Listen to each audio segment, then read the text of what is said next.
Bonjour et bienvenue sur Mosaïque Cristal. Je profite de ce début de journal pour vous annoncer un événement exceptionnel demain soir, donc samedi 13 juin, la Nuit des couleurs, organisée par l'association Les Cœurs Éléphants. C'est un événement au profit de l'école Ecréadis qui vient en aide aux enfants atteints de troubles 10. À ne pas manquer donc demain soir dès 20h, ça sera en direct sur notre chaîne pour 2 heures d'animation. Et pour notre journal du jour, on fait encore un tour de l'actu. Comment se porte l'activité des commerçants du centre-ville? Que pense-t-il de l'ouverture des frontières? On a pris la température. Et le port de plaisance de Sarreguemines a obtenu son 18e pavillon bleu. C'est un label de qualité qui, on l'espère, amènera de beaux projets. Et on y revient dans quelques instants. Côté ciel, le soleil est de retour, mais pour combien de temps? Réponse avec les prévisions du week-end. La météo vous est présentée par le Crédit Mutuel. Une banque qui appartient à ses clients, ça change tout.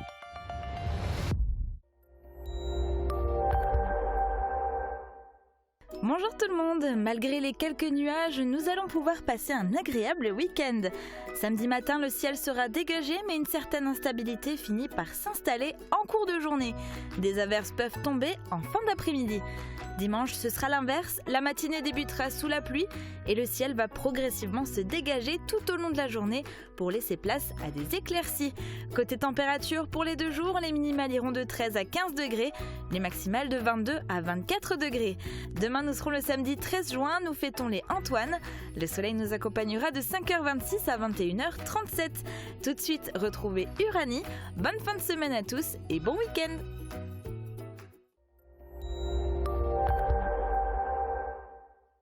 Merci d'avoir suivi la météo avec le Crédit Mutuel. Une banque qui appartient à ses clients, ça change tout. Et on démarre notre journal avec les brèves du jour. C'est parti.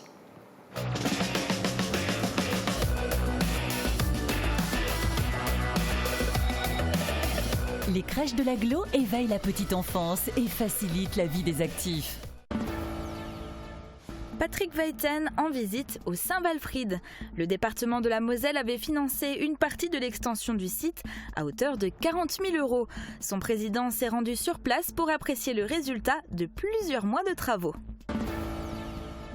Sarreguemines a un nouveau camion nacelle dernier cri. Cet engin peut soulever jusqu'à 265 kg à 24 mètres de hauteur. C'est 1,50 m de plus que l'ancienne nacelle acquise en 1999. Les services techniques pourront donc l'utiliser pour l'élagage des arbres, la réparation des éclairages ou encore l'installation des décorations de Noël. Pas encore de date de réouverture pour les piscines du Pays de Bitche. En plus du protocole sanitaire, les piscines de Bitche et de Rohrbach ont dû effectuer des prélèvements d'eau et sont en attente des résultats d'analyse. La CCPB communiquera bientôt la date de réouverture pour les usagers ainsi que les modalités d'accès. La bonne place des masques, c'est sur le visage ou dans la poubelle. Des propos tenus par la commune de Rohrbach-les-Bitches sur Facebook, qui lance d'ailleurs un appel au civisme. De nombreux masques ont été retrouvés sur la voie publique. La médiathèque de Bitche reprend progressivement. Dès le 12 juin, les usagers auront de nouveau accès à l'établissement et aux collections. Mais il est toujours interdit de consulter sur place ou d'utiliser les espaces numériques et de groupe. C'est un émerveillement unanime. Le nouveau maire de Sarreguemines, le président du département de la Moselle et des membres de leur équipe ont visité les nouvelles chambres récemment créées à l'auberge Saint-Walfried. Un lieu qui mériterait d'être davantage mis en avant. Reportage. C'est une visite qui aurait dû avoir lieu il y a plusieurs mois maintenant, mais le calendrier ne l'avait pas rendu possible. Il y a eu les élections municipales d'une part, mais aussi la crise du coronavirus avec les conséquences que l'on sait. Suite à son extension et au doublement du nombre de chambres, la partie hôtel de l'auberge Saint-Walfried avait démarré son activité au mois de novembre. Il s'agit d'une transformation majeure qui a coûté 1 600 000 €. Pour financer les travaux, le gérant a bénéficié de subventions publiques, 200 000 € de la part de la région Grand Est, 40 000 de la part du département. Le président de cette dernière collectivité est élogieux par rapport aux résultats de ces travaux. Ici, on est sur un haut lieu de la gastronomie, de l'hôtellerie et donc du tourisme mosellan au Saint-Walfried. Et c'est la raison pour laquelle ma première visite de territoire, j'ai souhaité la consacrer à Sarreguemines, à ce territoire de Sarreguemines Beach et en particulier à cette belle enseigne qui a beaucoup investi, qui est un établissement prestigieux, une étoile, mais aussi auquel j'ai remis il y a quelques mois maintenant le label Qualité Moselle. Les visiteurs se sont déplacés de chambre en chambre pour mesurer la qualité de la structure qui offre un hébergement de prestige. À la qualité du mobilier et des matériaux utilisés se rajoute la beauté des œuvres d'artistes lorrains exposées. De quoi décomplexer les habitants de notre territoire vis-à-vis de nos voisins alsaciens dont la région bénéficie d'un fort dynamisme touristique. Nous voulons rendre les Mosellans fiers de ce qu'ils sont. Et nous avons quelques pépites là qui peuvent sans aucun problème se mettre en comparaison avec des grands établissements de France, voire de nos voisins allemands ou luxembourgeois, puisque là aussi il faut qu'il y ait une dimension transfrontalière. Elle l'est déjà dans la vie au quotidien, elle doit l'être également dans la promotion et dans le dynamisme commercial et économique. Mais aujourd'hui, compte tenu de la crise du coronavirus, les relations transfrontalières sont gelées et le Saint-Walfried en pâtit fortement. La restauration se remet un tout petit peu, on ne travaille pas normalement, mais bon, on travaille quand même un petit peu. Par contre, les frontières qui restent fermées, je veux dire, c'est vrai que ça pose problème quand même, au niveau de l'hôtellerie. Hein, les gens ont du mal à revenir. D'accord, votre chiffre en a pris un coup ? Le chiffre d'affaires de l'hôtel, lui, il est inexistant, hein, on va dire, en ce moment. Faute de clients, des employés sont encore au chômage partiel au niveau de l'hôtel. La réouverture de la frontière avec l'Allemagne est imminente. On espère que cela va permettre à la structure de redémarrer. Un mois après la sortie du confinement, la reprise économique n'est pas évidente pour tout le monde. Focus sur le centre-ville de Sarreguemines. Quels sont les ressentis des commerçants sur leur activité? Comment voient-ils la réouverture des frontières? Voici leur réaction. On est encore dans une période qui est assez calme, donc du coup les clients reviennent petit à petit. On commence à travailler depuis à peu près une semaine maintenant. Les gens sont un petit peu plus au rendez-vous que les 2 premières semaines où on a réouvert. C'est plutôt rassurant. Parce que depuis la réouverture, la première semaine, c'était un peu mitigé. Les gens avaient un peu peur, surtout les femmes, avaient peur de se déplacer, de venir dans un endroit un peu confiné. Et puis en fin de compte, la deuxième semaine, en respectant les gestes barrières, le masque, le gel, écoutez, tout se passe bien. Le samedi, surtout samedi dernier d'ailleurs, ça a été très visible, il a fait bon. Et il y a eu énormément de monde en ville jusque très tard, ce qui n'est pas toujours le cas habituellement. Au début, il y avait une certaine crainte de notre part comme de la leur. Et là, maintenant, avec le port du masque obligatoire et le gel à l'entrée du magasin, les gens sont libres de vagabonder un petit peu, de regarder dans le magasin et puis ils sont plus libres et c'est beaucoup plus serein. Là, on vient d'ouvrir les essayages. Donc effectivement, ça permet de nouveau aussi d'accueillir de nouveau un petit peu plus de personnes, ceux qui voulaient aussi essayer en particulier, quoi. On s'était fait un petit plan en se disant, si ça redémarre doucement, ça devrait aller quand même. Et finalement, ça a très bien repris. Donc les clients sont contents de venir. On leur a assuré un service en toute sécurité. Est-ce que vous avez remarqué un impact avec la clientèle depuis la fermeture des frontières? Par rapport à la fermeture de frontières, pour l'instant, nous, on ne ressent pas d'effet en particulier puisque on n'a pas forcément une grande clientèle allemande qui vient chez nous. Ça n'a pas vraiment joué. À part quelques nouvelles têtes, pour nous, il n'y a pas d'impact. On a quand même une nouvelle clientèle. C'est vrai que les gens aussi, du fait de la fermeture des frontières, du fait de la découverte aussi. Avec un peu de chance, ça a été un plus. Peut-être le fait de redécouvrir certains commerces de cœur de ville. Et ça a peut-être donné envie de reconsommer local plutôt que d'aller forcément en Allemagne. D'autant plus qu'on n'y est pas forcément très très bien accueilli, paraît-il, en ce moment. On s'est battu et on a réussi par les soignants, mais les pharmaciens aussi, les boulangers qui sont restés ouverts. Et ça, je pense que les gens sont reconnaissants. Et sont reconnaissants aux commerçants, mais à monsieur tout le monde et monsieur madame tout le monde aussi d'avoir été là. Et l'accueil en Allemagne a été difficile aussi. Ils ont un peu, sans faire de polémique, ils nous ont un peu repoussés aussi. Il y a eu des petits heurts avec les Français. Chose qu'on peut peut-être comprendre, mais qu'on a quand même du mal à comprendre. Et quelque part, on veut jouer sur cette confiance. Et cette confiance, c'est ce que les gens essayent de nous dire et nous disent de plus en plus. C'est qu'on se rend compte qu'on a beaucoup de choses et qu'on essaie de valoriser un peu autour de chez nous. C'est ce qu'on cherche à faire. Est-ce que pour la suite, vous avez bon espoir Oui, bien sûr. Oui, de toute façon, on aura toujours besoin de s'habiller. Et puis voilà, donc les clients sont toujours ici et puis ils reviendront. Après, il y en a peut-être qui sont pas aptes à revenir tout de suite parce qu'ils qu'ils ont peut-être des appréhensions ou des craintes, mais voilà, je pense que petit à petit, ils vont revenir. J'espère, on va attendre la fête des pères pour la semaine prochaine, les ventes privées qui vont démarrer juste derrière, et on verra bien pour les soldes. C'est la première année où on va les faire à partir du 15 juillet, sur une période qui est plutôt généralement très calme chez nous. J'ai bon espoir pour la suite. C'est sûr que d'être fermé 2 mois, c'était long. C'était pour une chef d'entreprise, c'était difficile aussi à appréhender. C'était un phénomène nouveau. Après, je reste convaincu qu'au niveau de la santé de tout le monde, c'est ce qui nous importait le plus et c'était les bonnes décisions. Les loisirs ont plus ou moins repris normalement, mais bizarrement, les bateaux de plaisance du port de Sarreguemines sont toujours à quai. Morane et Chiara sont allés mener l'enquête. Reportage. La Sarre semble si calme. Les bateaux ne passent plus, du moins pour le moment. Crise sanitaire, me direz-vous ? Oui, mais pas tout à fait. Durant le confinement, les passages étaient interdits. Les bateaux ne naviguaient plus et les algues ont pris possession des lieux. Cette prolifération d'algues empêche ainsi la navigation pour les bateaux équipés d'hélices. Mais pas d'inquiétude, les équipes de la VNF, les Voies navigables de France, sont sur le coup. Les algues ont été arrachées au fur et à mesure et d'ici demain, vous pourrez à nouveau admirer les bateaux flotter le long de la Sarre. Le club nautique Lorraine de Sarreguemines est ravi, les beaux jours arrivent et ils ont hâte de remettre les moteurs en marche. Et ça nous fait énormément plaisir parce que nous attendons ça depuis le mois d'avril, mais malheureusement le confinement nous en a interdit la navigation. Là maintenant on va pouvoir reprendre cette navigation pour le plaisir de tout à chacun, Et nous, ça nous fait énormément plaisir puisque nos bateaux sont à l'arrêt depuis l'année dernière, au mois de novembre. Donc là, on a préparé tout ce qu'il faut, tous les équipements sont prêts et nous attendons uniquement le feu vert qui aura lieu demain, le feu vert de VNF, suite au nettoyage du canal. En plus de la réouverture des voies navigables, le club nautique Lorraine remet à disposition l'espace du port de plaisance. Des travaux d'aménagement sont en cours pour que tout soit prêt lorsque les premiers plaisanciers arriveront. Le port ayant également obtenu son 18e drapeau pavillon bleu, attestant de la qualité d'accueil et de son éco-responsabilité, le club nautique s'attend à une saison estivale des plus réussies.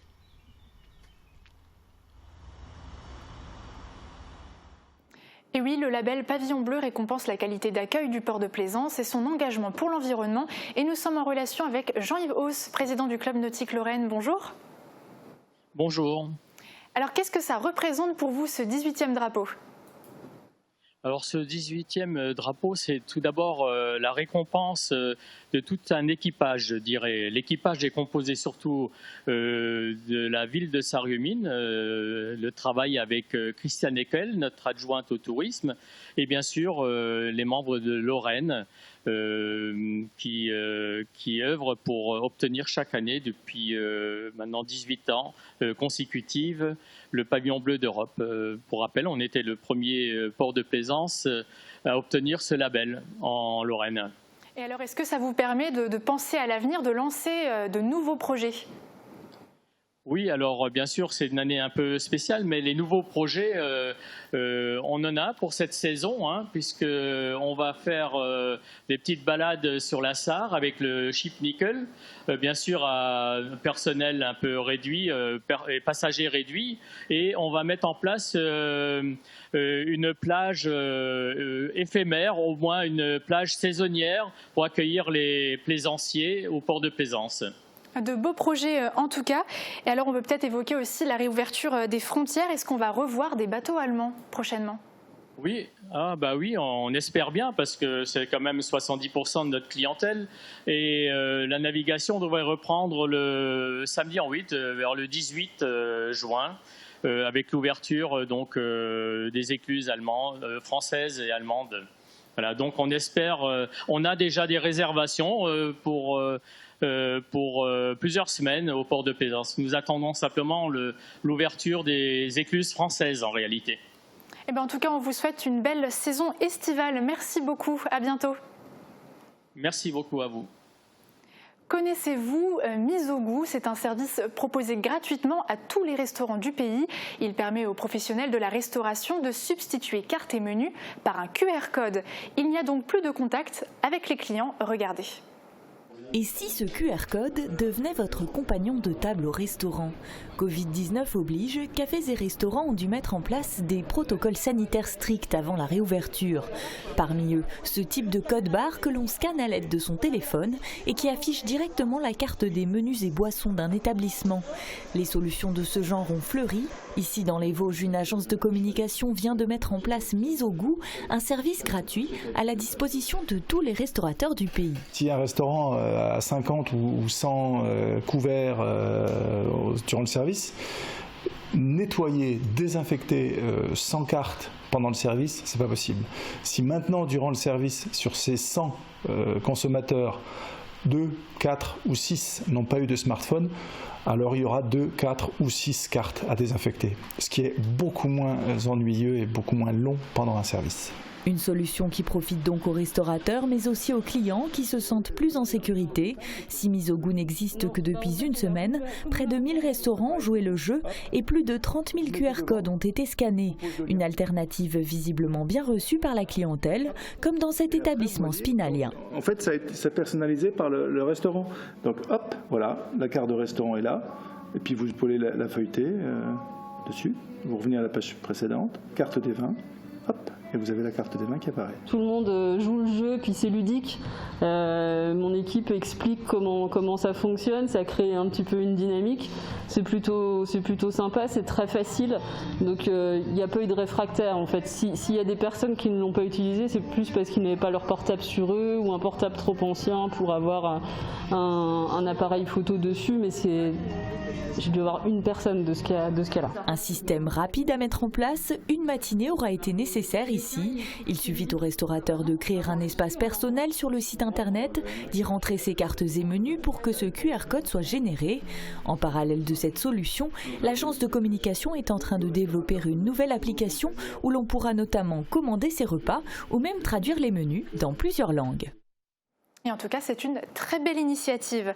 Retour à présent sur la visite de Patrick Weyten sur notre territoire. L'occasion de parler avec lui de la situation des hôtels et des restaurants justement, mais aussi d'évoquer le plan de relance que le département va mettre en œuvre très prochainement. Nous sommes ici dans un endroit qui propose à la fois de l'hôtellerie et de la restauration. Connaissez-vous un petit peu la situation des commerces qui travaillent dans ce secteur d'activité aujourd'hui, compte tenu de la crise que nous venons de traverser? Ce sont les premiers qui ont été brutalement touchés le jour où le confinement a été décidé, puisque plus rien ne fonctionnait, plus rien ne circulait, et donc tout était fermé et tout était éteint.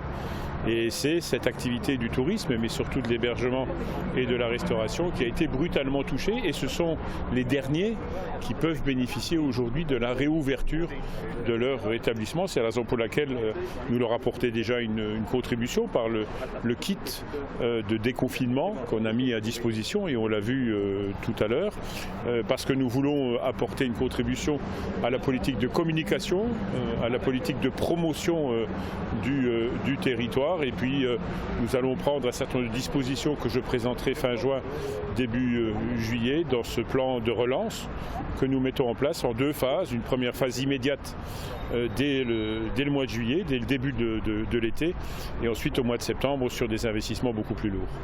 Est-ce que vous pouvez en quelques lignes nous dire au niveau budget, qu'est-ce que vous allez investir dans ce plan de relance et quels secteurs d'activité pourront bénéficier d'argent? Pour l'instant, je ne peux pas vous donner d'éléments budgétaires puisque je viens de le faire valider aujourd'hui par le bureau exécutif. Les services, et nous travaillons pratiquement depuis mi-mai à l'évolution, aux moyens qu'on peut mettre en œuvre dans toutes les politiques publiques. C'est la question de la protection de l'enfance, c'est la question des personnes âgées, c'est la question de l'handicap, c'est la question du RSA qui se pose à nous, mais c'est aussi les associations touristiques, culturelles, c'est l'économie, c'est le tourisme, et je viens de l'évoquer. Ce sont toutes ces démarches-là, sachant qu'en plus nous devons regagner, parce que nous avons eu un déficit d'image pendant cette période-là, nous devons reconquérir l'attractivité du territoire. Donc c'est tout cela qui est contenu dans un plan que nous allons développer. Nous ne faisons pas un plan pour un plan, comme certains, ou un schéma pour un schéma. Nous allons mettre en place des mesures spécifiques qui vont être mises en œuvre dès le début juillet, et même déjà demain. Des choses vont pouvoir commencer à se mettre en place après la décision du bureau exécutif de ce matin même. les crises se succèdent, on parle de crise sanitaire, de crise économique, de crise sociale. Et tout à l'heure, vous avez évoqué le risque de voir le nombre de bénéficiaires du RSA exploser. Oui, le ministre des Finances a annoncé plus de 800 000 chômeurs de plus en France. Si vous prenez les 100 départements, vous divisez les 800 000 par 100, vous voyez ce que cela peut représenter. Nous avons 30 000 bénéficiaires du RSA en Moselle et malheureusement, nous sentons déjà que ce chiffre va augmenter. Donc nous devons mettre en place des mesures qui permettent d'accompagner ces bénéficiaires du RSA de nouveau vers l'emploi. Dans l'hôtellerie, la restauration, l'industrie, le commerce de proximité, l'agriculture. Et nous mettrons des moyens nécessaires afin que les chefs d'entreprise puissent accueillir sans augmenter leurs charges de fonctionnement. Donc nous allégerons leurs charges afin de pouvoir placer des bénéficiaires du RSA sur une durée nécessaire et suffisante afin qu'ils vivent du fruit de leur travail et non pas de l'allocation et de l'indemnité publique que l'on pourrait leur remettre. Juste après la pub, on évoquera la réouverture de l'espace Mémoire de Beach, de la Nuit des Couleurs, et notre plate-bande aura un autre sujet à décortiquer en plate. A tout de suite. Rénovation énergétique et esthétique de votre maison. Profitez des aides proposées au pays de Beach.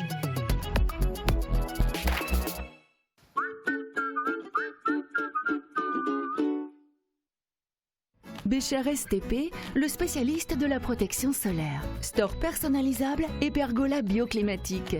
Faites confiance à notre expertise et nos produits fabriqués sur mesure. Oubliez les contraintes d'installation, nous nous occupons de la pose.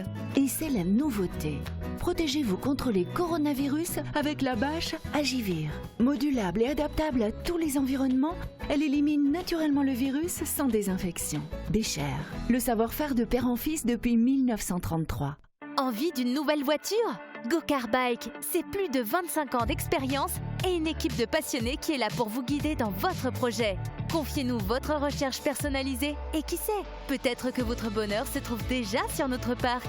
Pour rouler l'esprit tranquille, optez pour nos solutions de financement avec extension de garantie jusqu'à 6 ans.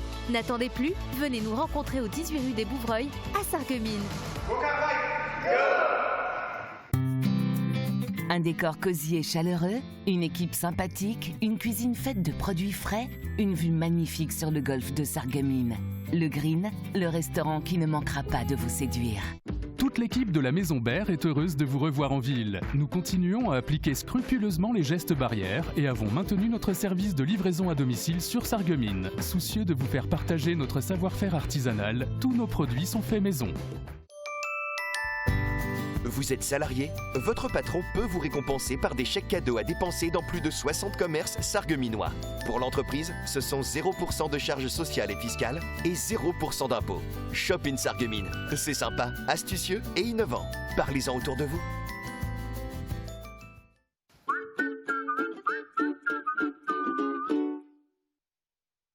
Pour sa 3e édition, les Chœurs Éléphants réinventent la Nuit des Couleurs. La Nuit des Couleurs!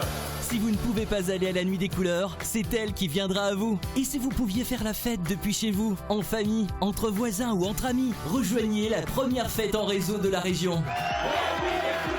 Rendez-vous sur la page Facebook Nuit des Couleurs le samedi 13 juin à partir de 17h. Retrouvez-nous de 20h à 22h en live sur TV Mosaïque Cristal. Tous les renseignements sur la page Facebook Nuit des Couleurs. Et oui, demain, c'est la Nuit des Couleurs. Chacun peut y participer chez soi en achetant des kits à l'association Les Chœurs Éléphants au profit de l'école Ecréadis. Et il n'y a pas d'âge pour célébrer la Nuit des Couleurs. La preuve en image à l'EHPAD de Roulin. 1, 2, 3.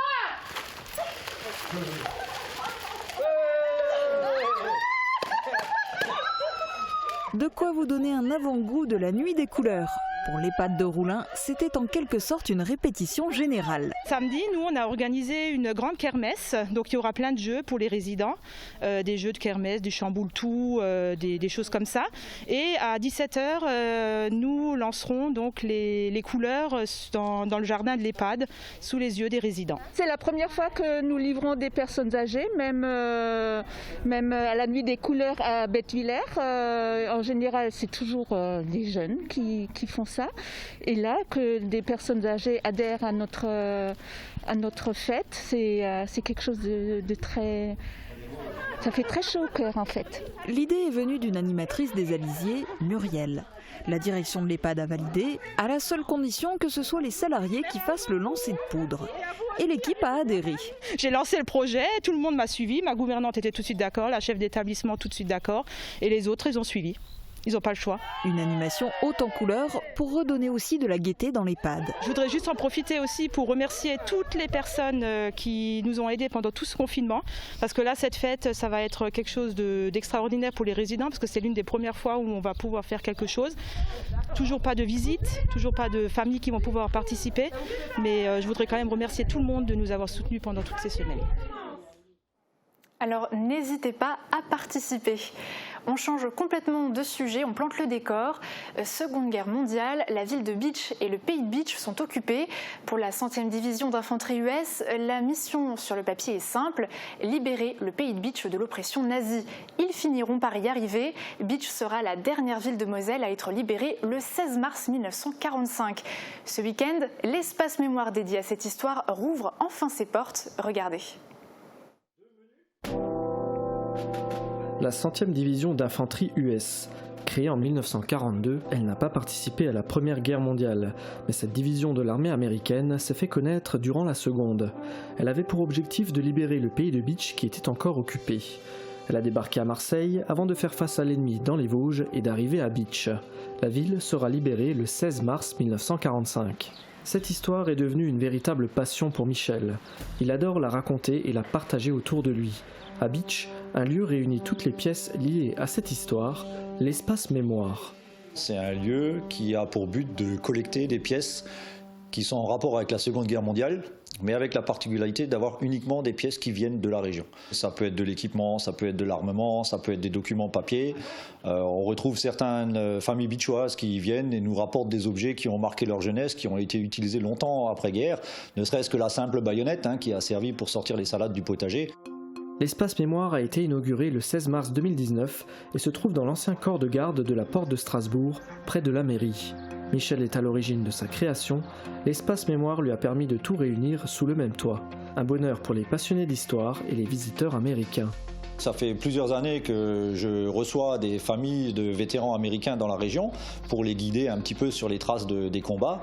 Et souvent, ils aiment bien voir, toucher du matériel. Donc l'idéal était de créer un lieu dédié à cette période-là, de pouvoir leur raconter l'histoire, leur présenter des pièces. Des pièces chargées d'histoire. La plupart ont été récoltées au hasard des rencontres qu'a faites Michel. Même les Américains lui en ont confié des effets personnels, leur héritage familial, comme cette Shadowbox dédiée au capitaine Garan, l'officier qui portait fièrement le drapeau américain le jour de la libération de Bitche.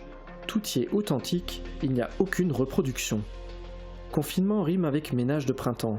Ces derniers mois, plusieurs personnes ont trouvé des pièces chez elles et les ont confiées à Michel.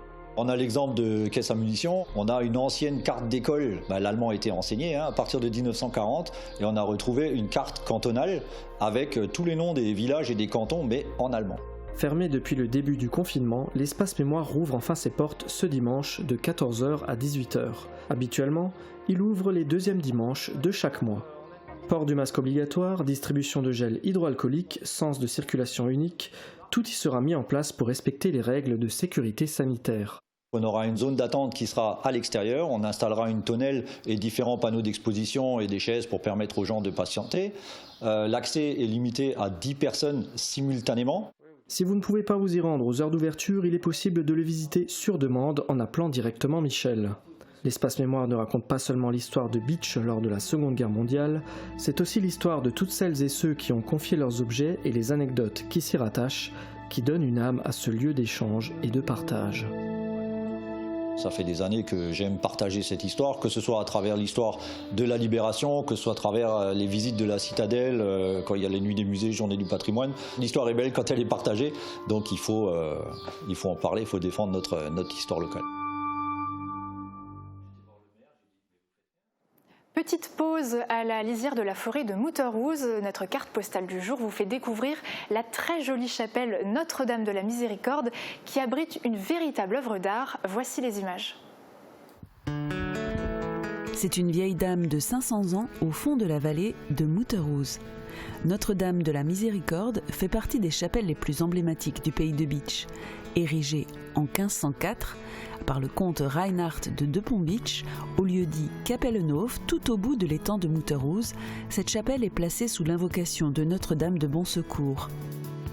Une seule inscription en allemand rapportant l'année de construction et le nom du fondateur est encastrée dans le mur ouest de la chapelle. Dès le début, la chapelle connaît une affluence de pèlerins de tous horizons. Son plus riche ornement est une statue polychrome d'1,50 m de la Vierge de Bon Secours qui se dresse derrière l'autel. Sculptée dans un seul tronc de tilleul au début du XVIIIe siècle, elle représente une Vierge au grand manteau protecteur. Les 14 personnages représentent les différentes classes de la société, depuis le duc et la duchesse de Lorraine agenouillés aux pieds de la Vierge, jusqu'aux bourgeois, aux moines et aux simples nonnes. Le sanctuaire n'échappe pas aux ravages de la guerre de 30 ans et sera abandonné pendant près d'un siècle, puis connaît une nouvelle période de désolation après 1789. Cette année-là, les révoltés de Bitche prennent possession de la chapelle et de tout son contenu et l'utilisent comme atelier de menuiserie. Heureusement, la statue avait été mise en lieu sûr. En 1824, grâce au principal actionnaire des forges de Mutterhus, Pierre-René Orono de Sonis, la statue retrouve sa place à la chapelle. Elle a aussi échappé à la réquisition pendant la Seconde Guerre mondiale. Quant à la chapelle, on est aux petits soins pour elle. En 2005, elle a eu droit à une restauration complète pour souffler ses 500 bougies.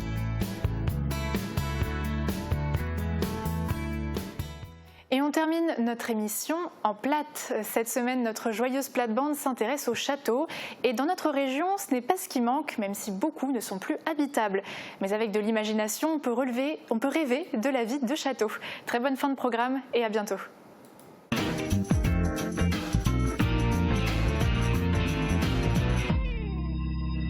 So, liebe Zuschauer, also heute haben wir gesagt, wir gehen uns mal ein bisschen annublieren. Ja, du siehst so aus wie eine richtige Baron. Ja, wie so Baronin, ja. Duchesse, voilà. Schick, ja? So schick. Duchesse von Romark, Martin von Romark. Ja. Nee, ich bin die Putzfrau. Das Problem ist, Martin mit den Schlössern ist das Problem, das ist wie in Bitschland, da gibt es ja etliche Schlösser. Aber immer nur noch entweder der Turm, so wie im Waldeck, oder noch der Falkenstein, da hast du auch nur noch Pamir. Und du hast da einer vom Schloss, wo das Wasser reinkommt, gell? Ja, die waren besichtigen. Dann fällt ja eher runter, fällt in der Brunnen, gell? Die waren da ein paar noch. Natürlich rufen sie den Secours. Der Pompier? Ja, dann kommt die Frau ist ganz verzweifelt, gell? Und dann kommt da der Doktor und dann sagt der Doktor zu der Frau, ich glaube, ihr Mann ist tot. Und dann die war immer gesagt, der Mann lebt der Kopf. Nein, ich bin nicht tot. Und dann geht die Frau zu und sagt, bleib schön ruhig, musst dich nicht so aufregen, der Doktor weiß schon, was er sagt. Bertrand, du hast ein ganz dickes Buch. Also, wieso? So viele Schlösser gibt es? Ein Lothringen. In Lothringen gibt es hunderte Schlösser. Ja. Und da sind in dem Buch von Nicolas Mangus, das ist ein Spezialist, da gibt es nur die vom Mittelalter drin. Ne? So dick ist das Buch. Allein die Schlösser vom Mittelalter. Und heute das gibt es immer noch die Schlösser, wo noch bewohnt sind. Zum Beispiel, wissen ihr, wo das Schloss da ist? Nee. Das ist ein Bauernhof. Das ist der Gendersberg. Der Gendersberg im Bitschland. Ja, ist immer noch bewohnt. In welcher Stadt? Ja, das ist Stadt. Am Gendersberg. Ja, am Gendersberg. Gendersberg. Das war der Roulette-Chasse vom Stanislas. Ja. Ja, der hat so gut gelebt. Ja, da muss man die Adresse haben. Da bin ich schon das gern, wenn ich das gesehen habe. Ich glaube vielleicht, ich war in einem anderen Leben. Ja, ich glaube es, weil ich schon das so gern. Ja, du warst nicht die Putzfrau. Aber das macht die, glaube ich, kenne ich von die Zeit. Das war bestimmt bei mir die Putzfrau. Nee, ich glaube, ich war raus. Also auf jeden Fall, der Bertrand kann es bestätigen, alle kleinen Kinder haben gern alles, was Schlösser ist. Und die schläfen dich da immer, weil das ist ja immer da oben auf dem Berg. Dann musst musst du aufkrabbeln. Fahrtreich steht also ein Turm, aber auf jeden Fall ist es interessant. Und in der letzten Zeit sind auch immer wieder viel so Chevalier mit Pär und so. Da tun sie wieder bewohnen, ein paar da. Ne? Auf jeden Fall, wir haben da etliche Bücher für die Kinder, weil in Mittelaltergeschichte natürlich. Das sind die Schlösser, wo am interessantesten sind. Ne? Und in Gedlon tun sie ja ein Schloss bauen. Ja. Wie früher, wie im Mittelalter. Das sind ein falsches Schloss? Richtiges? Das stimmt ja gar nicht. Da sind aber keine Gespenster drin. Da waren ein paar Touristen und so Chateau in Bitschel da, wie der Guide hat da neben ihm sagt die Frau, oh, müsse ich schon ein bisschen Angst, gell? Es sind doch keine Gespenster da in dem Schloss. No, ich war immer so, der Guide, nee, sehr beruhigt, gell? Ich wohne jetzt schon 300 Jahre da, ist schon noch keiner getroffen. Nur keine Angst. Sebastian, du machst immer ein Spiel über die Schlösser. Ja, also da gehst du morgens am Radio und mir oft das haben wir Schlösser zu finden. Und also die Lied sehr oft. Zum Beispiel. Also das kommt mal bekannt vor. Picaluse in Weidenheim. Wetzum. Das ist vielleicht eine Frau verdient. Aber wir haben immer zwischen der Falkenstein, der Fleckenstein, das ist bei euch da im Bitschel und der Winterstein, ja, oder Rammstein und so weiter. Da gibt es immer so viel Möglichkeit für so Spiele. Und ich weiß noch, als ich kleiner Bub war, mir war öfters, das kennt auch jeder Zuhörer oder jeder Zuschauer, der Schlossberg in Vorbach. Ist auch ein ganz schöner Schloss, wo wir immer gerne spazieren gegangen sind. Und früher waren sogar noch Tiere drumherum. Das war herrlich schön. Ja. Und das Katrin kommt doch da von Waldspurne, Waldhuse. Unsere Katrin von unserer Sendung Platz. Ja, also wir sind noch Kinder noch mehr. Sie sind in Katrin. Die ganzen Jahre, das sind schon Filme, gell? Und die da haben Weckesburg, haben die da wieder entdeckt. Ja. Ein Schluss, gell? Die haben da ein paar Mure gemacht und so, gell? Und da kannst du eine Feierung machen, da ist ein Fest um das Schloss und so, ich glaube, Katrin im anderen Leben, das hat auch so ein Schloss gelebt. Ich gesehen da rumtabe mit seinen Voile da hinten dran.